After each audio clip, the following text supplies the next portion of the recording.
ఈరోజు honourable supreme court SC ST చట్టం అన్నది ఇక క్రిస్టియన్స్కి ముస్లింలకి వర్తించదని చెప్తూ ఈ తీర్పులో సారాంశం ఏంటి అంటే ఇకపైన క్రిస్టియన్ మతంలో ఉన్నవాడికి వేరే కులస్తుల వాళ్ళు దాడి చేస్తే ఎస్సీ ఎస్టీ కేసు పెట్టడానికి వీళ్ళకి ఎటువంటి రైట్స్ లేవని సుప్రీంకోర్టు యొక్క సారాంశము.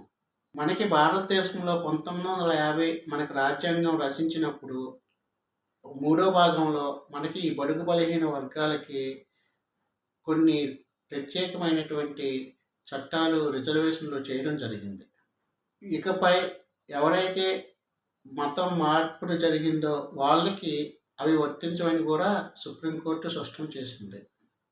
కుల సర్టిఫికెట్ ఉన్నప్పటికీ క్రిస్టియన్స్ యొక్క మతంలో ఉన్న క్రిస్టియన్స్ యొక్క విధి విధానాలు పాటించిన రిజర్వేషన్స్ కానీ వాళ్ళపైన దాడి జరిగినప్పుడు ఈ ఎస్సీ ఎస్టీ అట్రాస్ కేసు అన్నది ఉండదని చెప్పి ఈ తీర్పు యొక్క ముఖ్య సారాంశం.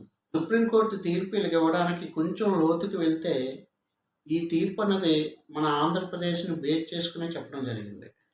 గతంలో గుంటూరు జిల్లా బాపట్లలో ఒక క్రిస్టియను పైన కొంతమంది దాడి చేసినప్పుడు ఆ క్రిస్టియన్కి సంబంధించినటువంటి పాస్టరు ఎస్సీ ఎస్టీ కేసు పెట్టడం జరిగింది. అప్పుడు వేరే కులస్తులైనటువంటి వాళ్ళు ఇతని క్రిస్టియను, ఇతనికి మా పైన ఎస్సీ ఎస్టీ కేసు పెట్టడానికి ఇతనికి ఎటువంటి రైట్స్ లేవని చెప్పి హైకోర్టుని ఆశ్రయించడం జరిగింది.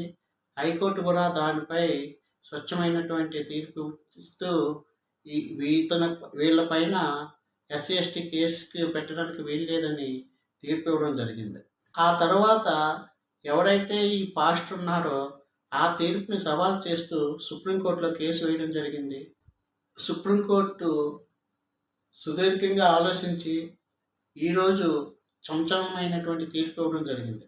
అంటే హైకోర్టు తీర్పును సమర్థిస్తూ ఇకపై మతం మారితే ఆ యొక్క మతాల యొక్క సాంప్రదాయాలను పాటించిన ఇకపై వీరికి ఎటువంటి ఎస్సీ ఎస్టీ అట్రాక్స్ కేసు కానీ రాజ్యాంగం నుంచి రావాల్సినటువంటి ఏవైతే రిజర్వేషన్స్ ఉంటాయో వాటికన్నిటికీ వీళ్ళు అనర్హులు అని చెప్పి సంచలనమైనటువంటి తీర్పిస్తూ వారి యొక్క కుల సర్టిఫికెట్ను కూడా పరిగణలోకి తీసుకోకూడదని తీర్పు ఇవ్వడం జరిగింది.